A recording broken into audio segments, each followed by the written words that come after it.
There's a lot going on at the moment in the world all around about us, but also within the Church of England.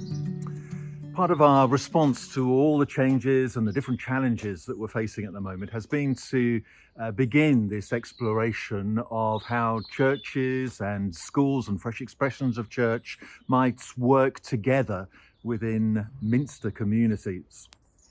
I'm really pleased that we've had 3 pilots running already, 3 different areas of the diocese where churches have been in conversation together with schools and are exploring what closer working together might look like.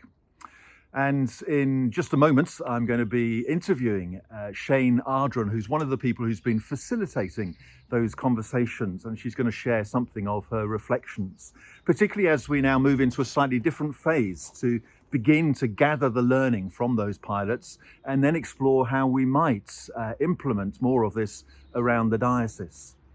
One of the things already that we are learning is that we'd like to do things slightly differently as we explore which churches might work with which other churches and which other schools.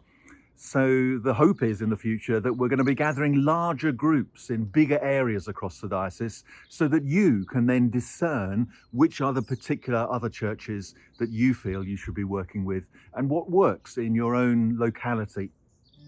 So I'm pleased at the way these things are going. I see real signs of hope within it all. And I'm now glad that Shayne is going to share something of her reflections as well.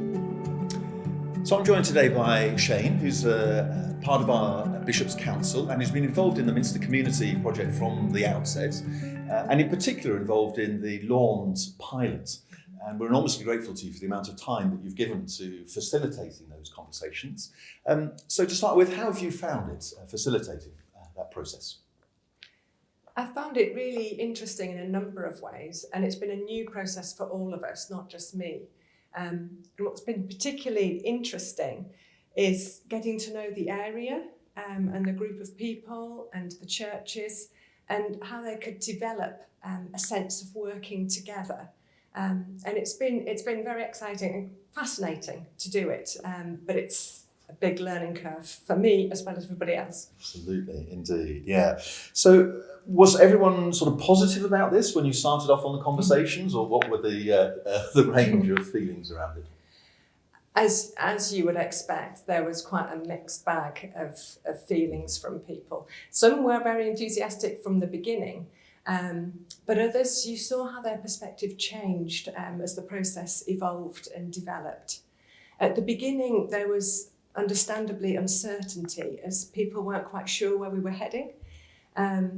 But when we'd met just a couple of months ago, towards the end of the process that we're getting to so far, there was a very different feeling in the room. People were far more positive. They were used to meeting together. They could see how things are shaping up and where we're heading into creating a new Minster community. So it's definitely a journey that we go on when we do this. And that's very encouraging to hear that as well.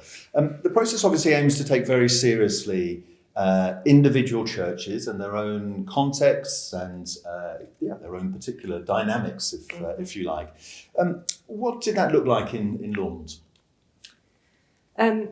Everywhere is unique, and it's great that we can all learn together, but because everyone has something to bring, as well as everyone something to learn. And at the start, you can see that positive change in how people see their differences. And the process enables people to really look at themselves. And sometimes you can only see yourself when you're with people who are different to you.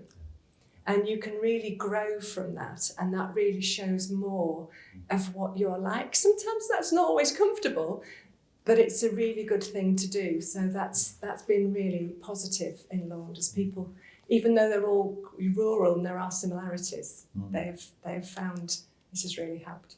Great. So almost a process of getting to know yourselves better as a church, as well as getting to know other churches better through this process.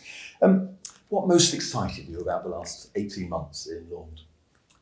I think it's about the adaptability of the group.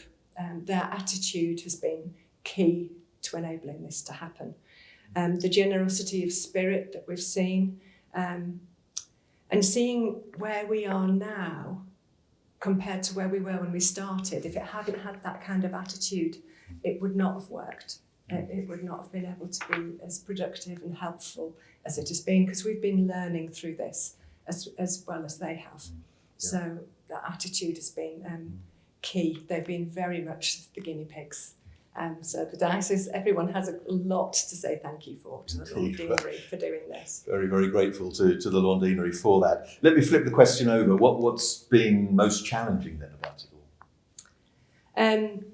For me, it's been a really steep learning curve, because I'm part of a church which is on the edge of the city at the Martyrs, and I've been worshipping there for over 35 years. So being in a rural context again, I grew up in a very different context, more of a rural small town where I grew up, but that was a long time ago. So it's been challenging and interesting remembering the different sort of challenges of being in the area that they are, and learning to both use resources and develop the resources. So you're holding things in different places. So you're holding some things locally, some things wider, and what else will this mean?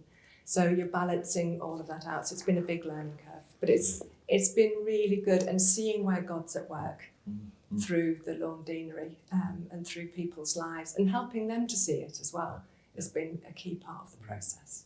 I'm great that that's been a learning process for you as well as for local people in the churches.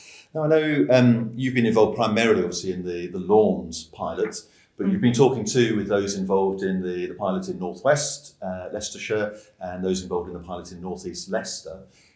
What do you think has been the single biggest piece of learning so far across those three pilots? Our discipleship matters. That's been really, really key.